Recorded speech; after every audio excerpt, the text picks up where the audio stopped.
எல்லோருக்கும் வணக்கம். என்ன திட்டுனாலும் சரி, என்ன அடி அடித்தாலும் சரி, அமைதியாக இருக்கிறது தான் என் பதில் அப்படின்னு பல பேர் அவங்கவுங்க வீட்டில் உட்காந்துட்டு இருக்காங்க. அது மாதிரி தான் ஸ்டாக் மார்க்கெட்டில் லாங் டேர்முக்கு இன்வெஸ்ட்மெண்ட் பண்ணவங்கெல்லாம் இன்றைக்கி என்ன நடந்தால் எங்களுக்கு என்னப்பா அப்படின்னு அமைதியாக உட்காந்துட்டு இருந்தாங்க. அதுக்கு தகுந்த மாதிரி மார்க்கெட் கீழே இறங்கி ஒரு கட்டத்தில் மார்க்கெட் ப்ளஸ் ஆகி கடைசியில் ஐ ஆம் கும்பா குட்டி அப்படின்னு 86 பாயிண்ட் இறங்கியிருக்கு. இந்த சமயத்தில் ஒர்த்து வருமா அப்படின்னு பல லட்சங்களில் உருண்டு பிறண்டிருக்கக்கூடிய ஆட்கள் அப்படின்னு பார்த்தீங்கன்னாக்கா, அதாவது பாறை மேலே நம்ம போய் படுத்தா சந்தோஷமாக இருக்கும், ஆனால் அதுவே பாறை நம்ம மேலே வந்து உருண்டு படுத்துதுனாக்கா அப்புறம் கும்பா அப்படின்ற மாதிரி இந்த ஆப்ஷன் ட்ரேடிங்கில் கடந்த 2 நாட்களாக மந்த்லி எக்ஸ்பைரி. ஸோ இந்த மந்த்லி எக்ஸ்பைரி ஒட்டி ஏதோ ஒன்று பெருசாக நடக்கும் அப்படின்னு யாராவது கணிச்சிருந்தாங்கன்னு வச்சிங்களேன், அவங்களுக்கு மிக மிக சீப்பாக சும்மா 5 ரூபா 10 ரூபா 20 ரூபா அப்படின்ற மாதிரி மிகவும் சீப்பான ஒரு மாதம் பூரா ஆப்ஷன் ட்ரேடிங்கில் பல பேர் ட்ரேட் பண்ணி லட்சமாக விட்டு அடிச்சிருப்பாங்க. ஆனால் அவங்களுக்கு இல்லாதபடி கடைசி 2 நாளில் இந்த ஆப்ஷன் ட்ரேடிங்கில் ரொம்ப ரொம்ப சீப்பாக ஏதாவது இன்ஸ்ட்ருமெண்ட்ஸ் ஆப்ஷன் இன்ஸ்ட்ருமெண்ட்ஸ் ட்ரேட் ஆகிட்டு இருந்திருக்கும். ஸோ அதையை கரெக்டாக கணிக்க தெரிஞ்சவங்களுக்கு கடந்த 2 நாட்களாக மார்க்கெட் இறங்குறதும் ஏறுறதும் இறங்குறதும் ஏறுறதும் இறங்குறதும் அப்படின்ற மாதிரி முடிஞ்சிருக்கு. ஸோ பாறை மேலே ஏறி நின்னாங்களா இல்லை பாறை இவங்க மேலே உருண்டுச்சா அப்படின்றது தெரில. பட் ஒர்த்து வருமா அப்படின்ற மாதிரி பல ஆப்ஷன் ட்ரேடர்கள் கரெக்டாக இறக்கத்தையும் ஏற்றத்தையும் கணிச்சிருந்தாங்கன்னா அவங்க மகிழ்ச்சியாக இருப்பாங்க. அவங்களுக்கு ஆப்போசிட்டில் அவங்க நினச்சது நடக்காமல் நஷ்டமாக இருக்கிறவங்க பாறைக்கு அடியில் இருப்பாங்க. அவ்வளவுதாங்க அப்படின்ற மாதிரி ஆகிப்போச்சு. ஐயோ கடவுளே, இந்த கமெண்ட்டை படிச்சுட்டு ஒரே சிரிப்பாக போச்சு. ரொம்பவுமே சத்தம் போட்டு சிரிச்சிட்டேன். ஒரு நண்பர் சொல்கிறாரு, ட்ரம்ப் முதல்ல மார்க்கெட்டில் ப்ராஃபிட் பார்க்குறது எவ்வளோ கஷ்டம் தெரியுமாடா, அந்த கஷ்டம் உனக்கு புரியுமா? நாங்களே இப்போ தான் கொஞ்சோண்டு லாபத்தில் வந்துட்டு சந்தோஷமாக சிரித்து பேசி வாழ்க்கையை ஓட்டிக்கிட்டு இருக்கோம். வீட்டம்மா முன்னாடி கொஞ்சம் கொஞ்சமாக கௌரவம் வந்துட்டுருக்கு. அதை எல்லாத்தையும் ஒரே வாரத்தில் குழி தோண்டி புறச்சிட்டியா அப்படின்ற மாதிரி ஒரு நண்பர் ரொம்பவுமே சோகமாக ஒரு பதிவு போட்டிருக்காரு. உண்மைதான், எனக்கெல்லாம் இப்போ தான் கொஞ்சம் கௌரவம் அப்படின்றது வந்தது. போட்ட போர்ட்ஃபோலியோலாம் என்ன தான் கீழே 4-5 லட்சத்துக்கு மேலே இறங்கி கிடந்தாலும் இப்போ தான் கொஞ்சம் சந்தோஷமாக சிரித்து பேசிகிட்டு இருந்தேன் கடந்த ஒரு மாதமாக. நீ யார் கண்ணு பட்டுச்சோ அப்படின்லாம் பேச வேண்டியதில்லை, ட்ரம்ப் கண்ணு. அந்த ட்ரம்ப்பினுடைய கண்ணு பட்டுச்சா இப்படி எல்லாம் நம்ம அமெரிக்காவில் கொண்டு வந்து கோடி கோடியாக விற்று பணத்தை எடுத்துக்கிட்டு போயிட்டு இருக்காங்க, போடுற டாரிஃப் எல்லாத்துக்கும் அப்படின்ற மாதிரி இந்த ட்ரம்ப் அவர்களுடைய கண்ணு பட்டு தான் போர்ட்ஃபோலியோலாம் சின்ன பின்னமாக ஆகிப்போச்சு. இவர் ஏற்கனவே கும்பா குட்டின்னு ஊரு பூரா பேசிக்கிட்டு இருக்காங்க ஸ்விக்கி. அந்த பங்கு என்ன ஸ்டாக் மார்க்கெட்டில் பண்ணியிருக்கு அப்படின்ற அதனுடைய பர்ஃபார்மன்ஸ் எடுத்து பார்க்கும் பொழுது போன குவார்ட்டரில் இயர் ஆன் இயர் கம்பேர் பண்ணும்போது 611 கோடி நஷ்டம் அப்படின்னு பண்ணிக்கிட்டு இருந்தது. இப்போ 1197 கோடின்னு அப்படியே நஷ்டத்தை டபுள் பண்ணியிருக்காங்க. ஆனாலும் இதில் நீங்கள் ஒரு முக்கியமான கவனம் பாருங்கள், 2023 குவார்ட்டர்களெல்லாம் வெறும் 2000 கோடிக்கு சேல்ஸ் பண்ணிக்கிட்டு இருந்தவங்க இப்போ நம்ம ஜூன் குவார்ட்டரில் ஒரே ஒரு குவார்ட்டருங்க, ஒரு குவார்ட்டர் தான், அந்த ஒரு குவார்ட்டர்லேயே 4961 கோடிக்கு சேல்ஸ் பண்ணுறாங்க. கொண்டு போய் பிரியாணி, நம்ம நாட்டிலே அதிகமாக வாங்குறது பிரியாணியும் தோசை ஐட்டமும் தான். அதை வச்சு கடை போட்டாவே பொழைச்சிக்கலாம் போல். சரி, எது எப்படியோ அதை கொண்டு போய் 2 வீலரில் விற்றே ஒரு குவார்ட்டரில் 4961 கோடிக்கு சேல்ஸ் பண்ணுறாங்கன்னா இங்கே பாருங்கள். இப்போ ஒரு சாஃப்ட்வேர் கம்பெனி ஒன்று பாருங்கள், இந்த எம்ஃபாசிஸ் அப்படின்ற ஒரு பங்கு, அது ஆர்டிஃபிஷியல் இன்டெலிஜென்ஸில் இருக்குது. இன்னும் ஏகப்பட்ட அனலிட்டிக்ஸ் சம்மந்தமாக பயங்கரமான ஒரு சர்வீஸ் ப்ரொவைடர்னு வச்சிங்களேன். அவங்க வெளிநாட்டுக்கும் சேல்ஸ் பண்ணுறாங்க, எல்லாமே பண்ணுறாங்க. அவங்களே ஒரு குவார்ட்டருக்கு கடல் தாண்டி விற்றாலுமே 3732 கோடி தான் ஒரு குவார்ட்டருக்கு அவங்களால சேல்ஸ் பண்ண முடிஞ்சிருக்கு.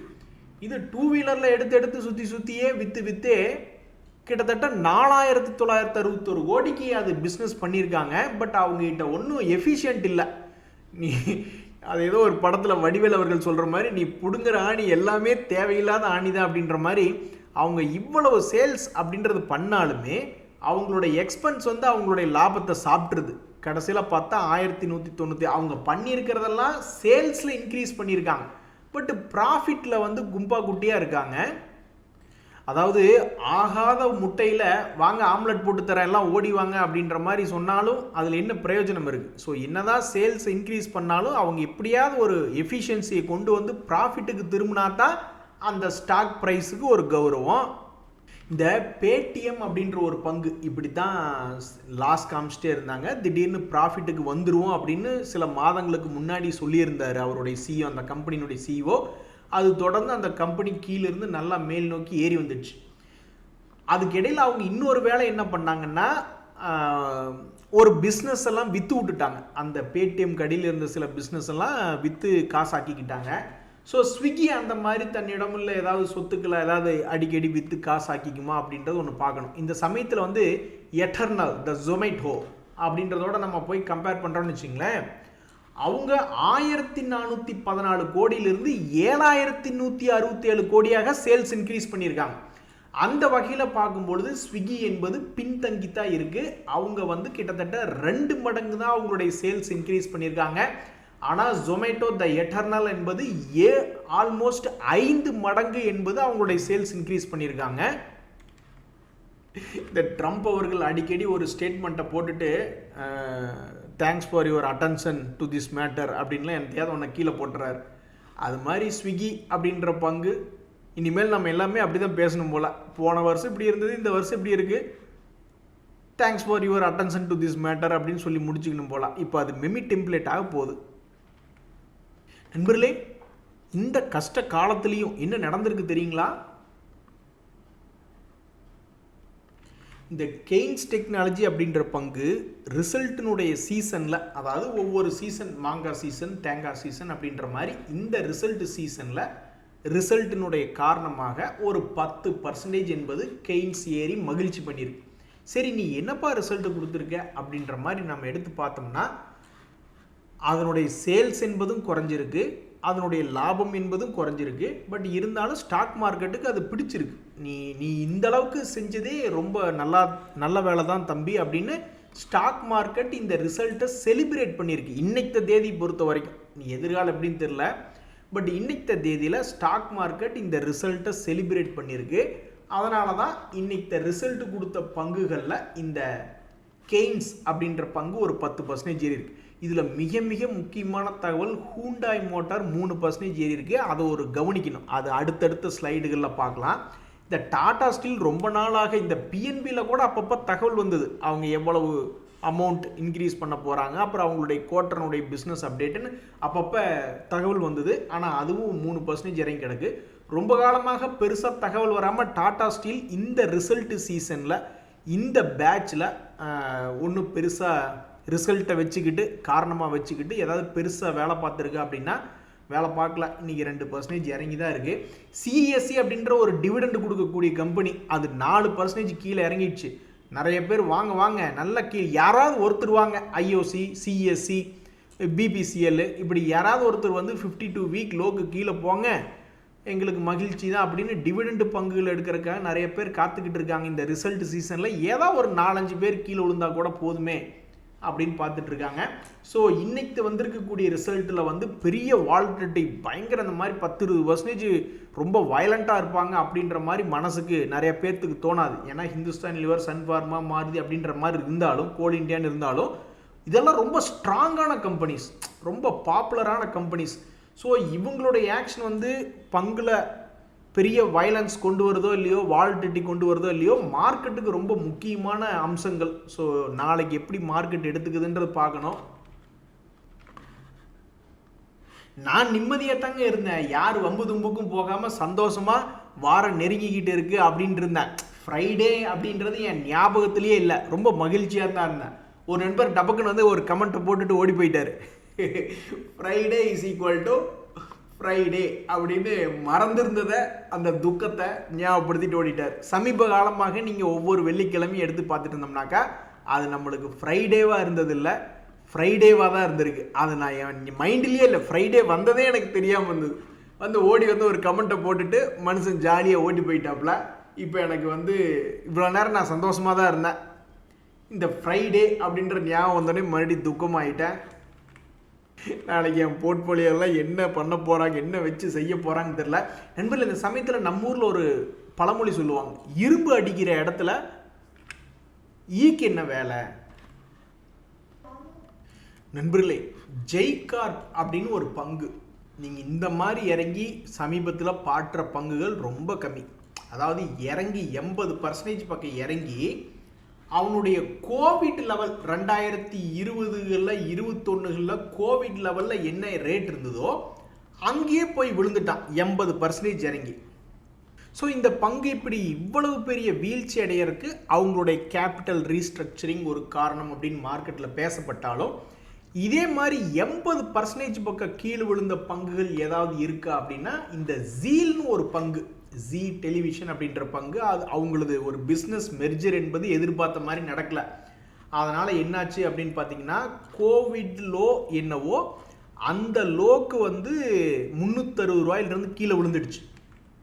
ஸோ இந்த ஜெய்கார்ப் அப்படின்ற பங்கு பார்க்கும் பொழுது எதுக்கு இப்படி பண்ணுறாங்கன்னு தெரில. அவங்களுடைய சேல்ஸ் எல்லாம் வந்து பார்த்தீங்கன்னா 195 கோடி அப்படின்றது குறைஞ்சி 135. ஸோ அவங்களுடைய பிஸ்னஸ் ரீஸ்ட்ரக்சரிங் அப்படின்றதுக்கு அப்புறம் பார்க்கும் பொழுது 700 கோடிக்கெல்லாம் பண்ணிட்டு இருந்த வியாபாரம் இப்போ வெறும் 500 கோடி தான்.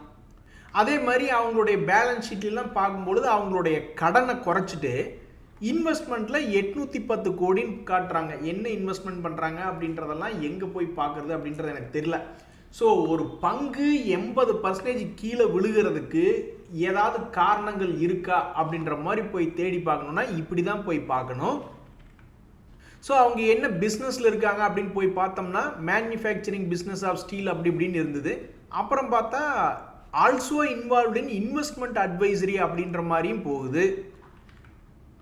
எப்படியோடா இந்த ஷேர் ஹோல்டர்ஸ் எல்லாம் இந்த ஷேரை வச்சிருக்க கூட இவங்க என்ன நினைப்பாங்கன்னா, விரல் விட்டு எண்ணக்கூடிய அளவில் தான் சில பங்குகள் 80%க்கு மேலே கீழே இறங்கி அந்த கோவிட் லோவில் போய் தொட்டுச்சு.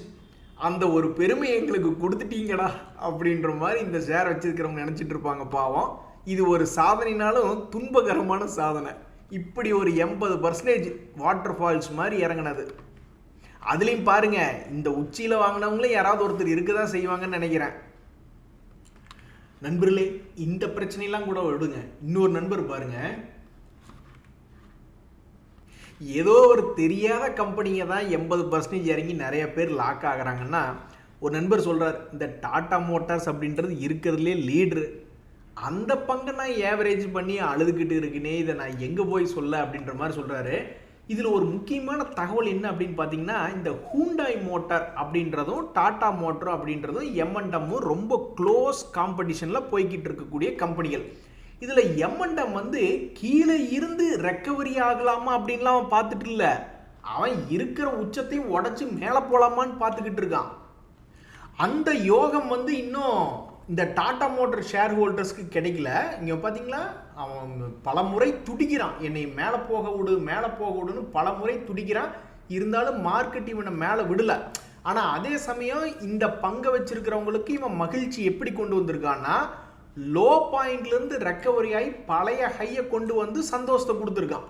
அந்த ஒரு சந்தோஷம் பண்ணியிருக்கு. ஆனால் இந்த டாடா மோட்டரில் இன்னும் வரல. ஆனால் இங்கே தான் ஒரு முக்கியமான தகவல் என்னென்னா, இந்த எம்என்டம், ஹூண்டாய் மோட்டர், டாடா மோட்டர்லாம் வந்து கிட்டத்தட்ட ரொம்ப க்ளோஸ் காம்படிஷனில் வந்துட்டு இருக்கக்கூடிய ஒரு கம்பெனிகள். அதில் பாருங்கள், ஹூண்டாய் மோட்டர் இன்றைக்கி 3% ஏறி நல்லா இருக்குது, எம்என்டம் ஆல்ரெடி நல்லா இருக்குது. ஸோ ஹூண்டாய் மோட்டர் இப்போ சமீபத்தில் விட்டுருக்கக்கூடிய ரிசல்ட்டுகளில் பார்த்தீங்கன்னா அவங்களுடைய சேல்ஸ் என்பது போன குவார்ட்டரை விட கம்மி தான் ஆயிருக்கு. அதே மாதிரி போன குவார்ட்டரை விட லாபம் என்பதும் கம்மி தான் ஆயிருக்கு. இருந்தாலும் அந்த பங்கு சமீபத்தில் ரிசல்ட்டு சீசன் அப்படின்றத ஒரு காரணமாக வச்சுக்கிட்டு அது வந்து மார்க்கெட் சமீபத்தில் கடந்த 3 மாதங்கள் நல்லாவும் இருந்தது. எப்படியோ ஒரு வழியாக தெற்கு தேறி மேலே வந்துட்டான். ஆனால் இந்த டாடா மோட்டருக்கு ஒரு நல்ல காலம் பிறக்க மாட்டேங்குது. மாருதி நல்லா இருக்குது, க்ளோஸ் காம்படிஷனில் இருக்கக்கூடிய எம்என்டம் நல்லா இருக்குது, ஹூண்டாய் மோட்டர் நல்லா இருக்குது. எங்களுக்கு ஒரு விடிவு காலம் வராதா? ஏன் டாடா மோட்டரே, நாங்கள் கதறுவது உன் காதில் விழவில்லையா? உனது உச்சம் எங்கே? 1200 பக்கத்தில் இருக்குது. ஆனால் இப்போ நீ 600 ரூபாயில் ஆடிக்கிட்டு இருக்க. ஏன் இப்படி பண்ணுற? நண்பர்களே, ஸ்டாக் மார்க்கெட்டில் யாருக்குமே இப்படித்தாங்க வேணும் மூமெண்ட். இறங்கணும் ஏறணும், இறங்கணும் ஏறணும், இறங்கணும் ஏறணும், இப்படி ஒரு மூமெண்ட். அவன் பெருசாக உச்சமும் போக வேண்டாம், பெருசாக கீழேயும் போக வேண்டாம், எங்களுக்கு ஒரு ரேஞ்சுக்குள்ளேயே நீ ஆடிட்டு இருந்தீங்கன்னா கூட எங்களுக்கு போதும் ஜாமி அப்படின்ற மாதிரி. இப்போ பாருங்கள், ஒரு உதாரணம் ஒன்று காட்டுறேன் பாருங்கள். இந்த மோஸ்ட்சிப் அப்படின்ற ஒரு கம்பெனி இப்போ சமீபத்தில் ஐபிஓவில் வந்த பங்குன்னு வச்சிங்களேன். இது என்ன வேலை பண்ணுறான்னு மட்டும் பாருங்கள். 210லிருந்து 130 ரூபா எவ்வளவு தூரம், பெரிய டிஸ்டன்ஸ், லாங் டிஸ்டன்ஸ். அப்படி வந்து விழுந்துட்டு மறுபடியும் எப்படி 20% அப்படின்றது ஒரு மாதத்துக்குள்ளே ஏறுது இறங்குது ஏறுது. ஏன் இப்படி பண்ணுறான்னு தெரில. இதுக்கு மிக முக்கியமான காரணம் என்ன அப்படின்றது தெரில. ரொம்ப வயலண்ட்டாக அதிகமான வாலட்டிலிட்டி கொண்ட பங்காக இந்த மோஸ்ட்சிப் டெக்னாலஜிஸ் இருக்குது. இது என்ன செக்டரில் இருக்குது, ஏன் இப்படி வயலண்ட்டாக மேலே கீழே ஆடுற அப்படின்ற பொழுது, இந்த MosChip technologies is a semiconductor and system design company அப்படின்ற ஒரு வேலையை பார்த்துக்கிட்டு இருக்காங்க. இப்படி இருக்கக்கூடிய இந்த பங்கினுடைய ரிசல்ட் என்பது எடுத்து பார்த்தீங்கன்னா, இப்போ சமீபத்தில் வெறும் 2 கோடி 1 கோடி எங்கூர் மணிபால் ஸ்டோர்ஸில், டிபார்ட்மெண்டல் ஸ்டோர்ஸில் நடக்கக்கூடிய அளவுக்கு தான் அது பண்ணிக்கிட்டு இருந்திருக்காங்க. பட் இப்போ பாருங்கள் எப்படி ஸ்கேலப் ஆகிருக்காங்க. 9 கோடி 11 கோடின்னு 4-5 மடங்கு இன்க்ரீஸ் பண்ணியிருக்காங்க. ஸோ இப்படி இருக்கக்கூடிய இந்த கம்பெனி சமீபத்தில் இப்படி வால்டிலிட்டியாக இப்போ ரிசல்ட் என்பது ஒரு நார்மலாக கொடுத்துருக்கு. பெரிய வளர்ச்சி இல்லைனாலும் அந்த வளர்ச்சியை தக்க வச்சுக்கிட்டு கொடுத்துருக்கு. ஸோ இனி இது 52 வீக் ஹையை போய் தொடப்போகுதா, அல்லது கீழே தான் விழுகட்டுமே, ஒரு 100 ரூபா விழுகட்டுமே, அல்லது ஒரு 50 ரூபாய்க்கு கூட தான் போகட்டும். இப்போ வரைக்கும் நஷ்டம் பண்ணல இந்த கம்பெனி. ஸோ அப்போ கீழே போச்சுனாக்கா பல ட்ரேடர்கள் கீழே போனாலும் சரிதான், மேலே போனாலும் சரிதான், நீ பயங்கரமான, ஏன்னா நெட் ரிசல்ட் கடைசியில் பார்த்தா ஒரே மாதிரி தானங்க இருக்கும். ஒரு உதாரணத்துக்கு ஒரு பங்கு ஒன்று பாருங்கள்.